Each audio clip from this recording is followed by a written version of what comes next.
So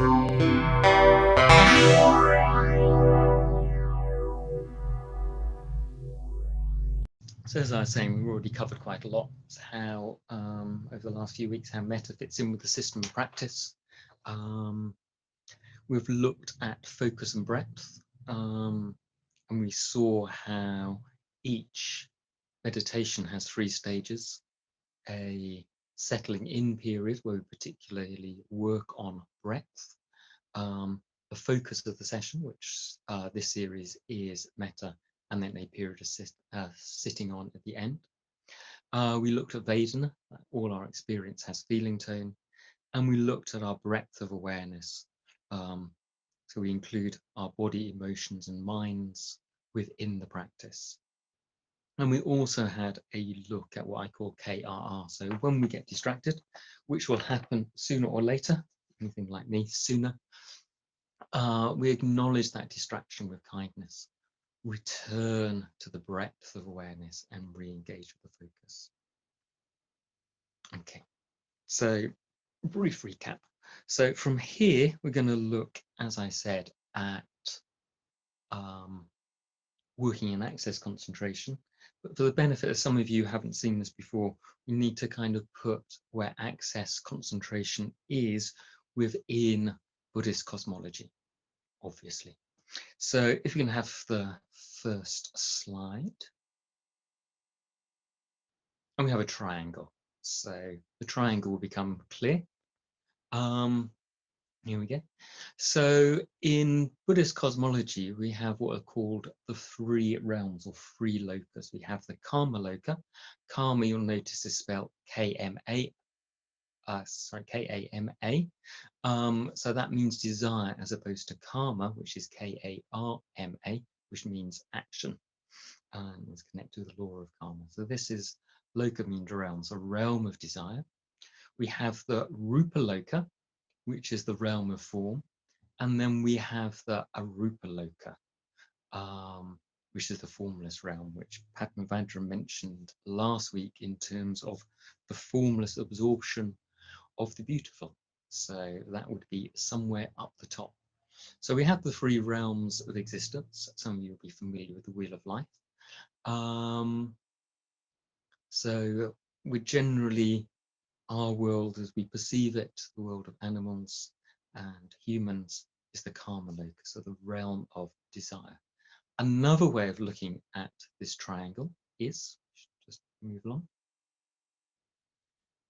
you can see the Kama Loka as working on a spiritual, psychological level.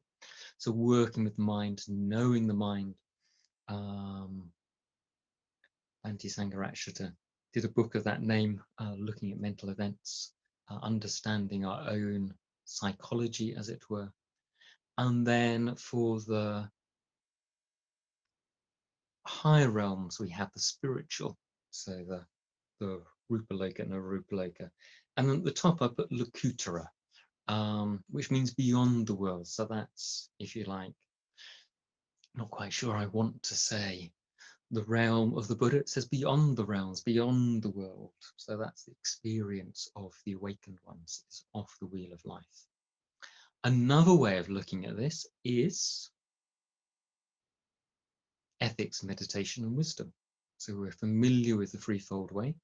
So the Kama Loka is really where we practice ethics, and a lot of our, if you like, our meditation practice to start off with is working with our ethical tendencies, and then sometimes we have what you could call meditation proper in the term of samadhi, which starts at the first dhyana, which is part of the Rupa Loka or Rupa Dhyanas, which goes up into the Arupa Dhyanas, and then again there's wisdom outside of that. You know, there's lots of accounts in the Pali Canon of the Buddha describing the threefold way that we have to be ethical, and then we work our way through the dhyanas. Sometimes the 4th dhyana and making attempt at wisdom, and the threefold knowledge. Sometimes he suggests we almost go through the formless dhyanas to wisdom. I think most of us, particularly the Arupa dhyanas, are a little bit beyond our normal experience in meditation. But we will go back to them, I think, in the last week. So if we move on once more. So here we have the main kind of what we're looking at. So the Karma Loka, ethics, meditation preparatory, if you like, has two aspects to it. It has stuff, as I like to call it, and access concentration. And then beyond that, we have the dhyanas, so the four dhyanas of form, so dhyana 1 to 5, 4, and then the four formless dhyanas. So we're interested in this kind of bottom bit at this stage. So let's have a look at stuff. Stuff is stuff, really. Can be stuff to do with work, with home, can be our planning for the future or even thinking about the past. Can be a sense of restlessness, anxiety, ill will or anger, desire, and one or more or all of these could be going on at any one time. So quite often when we sit down to meditate and we go through that process of settling in, this can be some of the stuff that we become aware of, particularly as we're aware of our emotions and our thoughts and what's going on in our minds. And then above that, as stuff starts to settle down, we have the lower aspect of access concentration. So access concentration means, in a way, we're starting to have some focus. So in terms of the mindfulness of breathing, you'll probably stay with the breath for a bit longer before noticing your distractions. Or the distractions may still be there, but they don't take you away from the focus of the meditation.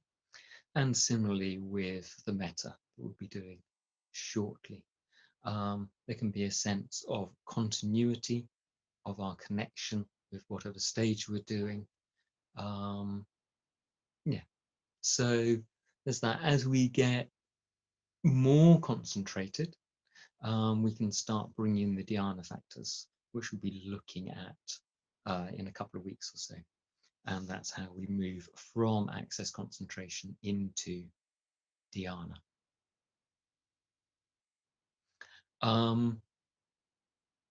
Yeah.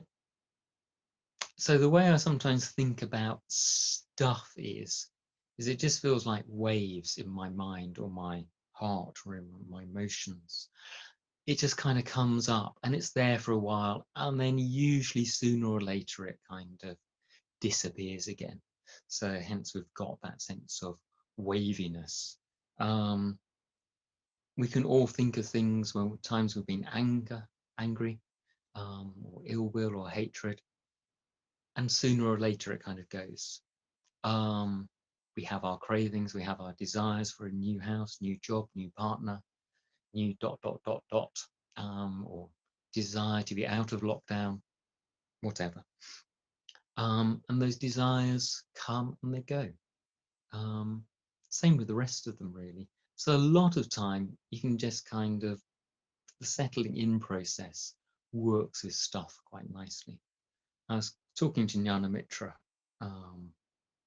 before she did her week about meditation. Sometimes stuff is referred to as the hindrances or the 5 hindrances. And she was saying, well, the practices themselves are an antidote to the hindrances, rather than to have to apply specific ones. So if you're doing the mindfulness of breathing, it kind of works quite nicely on restlessness, on working with planning, sometimes desire. If you're feeling angry, working with the Mettā Bhavana will help with that.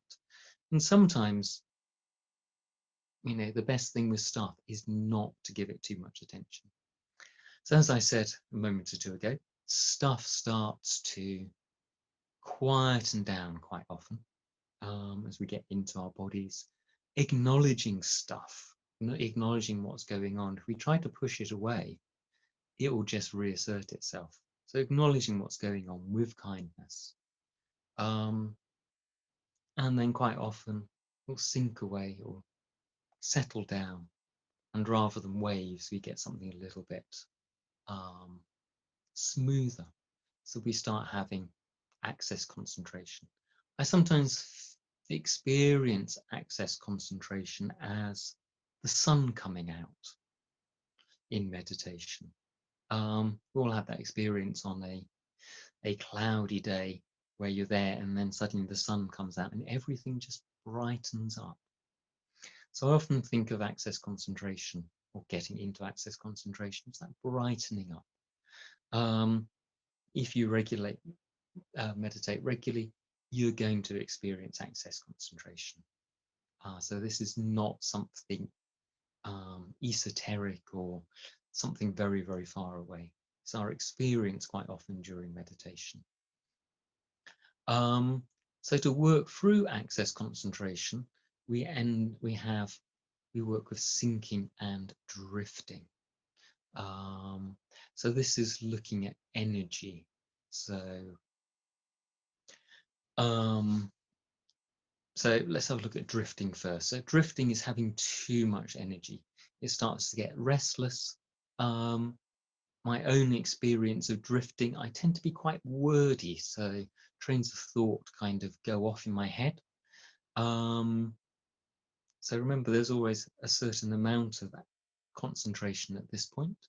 But maybe say in the second stage, I get a little bit too much energy and I'm thinking about my good friend, and then I may just start drifting off about something I need to talk to my good friend about, or remembering something I did with my good friend, but it's not really about metta. So I get caught up, I have a little bit too much energy.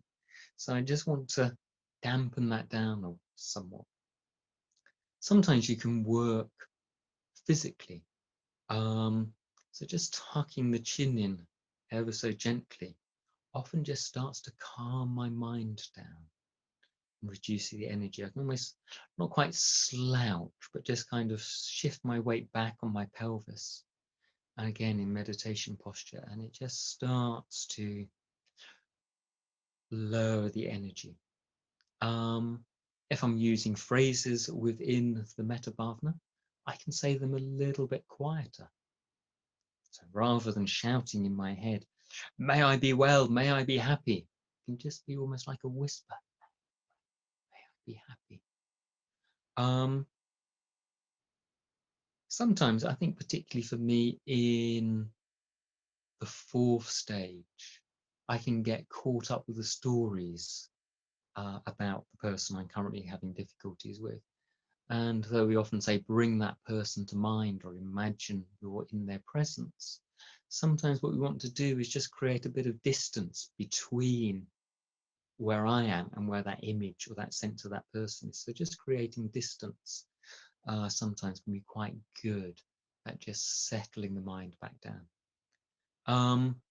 And the other one, which we talked about a couple of weeks ago, is breadth of awareness. So if we re-establish that breadth, I'm less likely to drift off. So it grounds myself in my experience. So the other end of that is sinking. So this is having too little energy in terms of our focus. And for me, this kind of slight distractions tend to be more visual. It's very slightly dream state. If you've meditated in the morning and you haven't quite woken up, there can be that kind of drifting off slightly. So for me, sinking is slightly visual, but it may be different for you. It's about exploring what's going on and working out when you're drifting and when you're sinking. But if you do have too little energy in meditation, you can try open your eyes, lengthening up the posture, opening up the chest, and opposite to drifting, you can actually just lift the chin up a tiny bit. It just gives a bit more energy. Again, if we're using phrases, we can say the phrases a little louder. You don't have to shout at yourself. And then we just want to maybe brighten up the sense of who we're doing metta towards. Say our good friend, we just want to, if you like, get the remote control and adjust the brightness Um, so we're working with sinking and drifting to start off with an access concentration. And sometimes what may happen is we work with drifting or a little bit too much energy, still focused on loving kindness. But we drop the energy a little bit too much, and I may just start to go into sinking, and then I need to up the energy again. Or I may be sinking a little bit.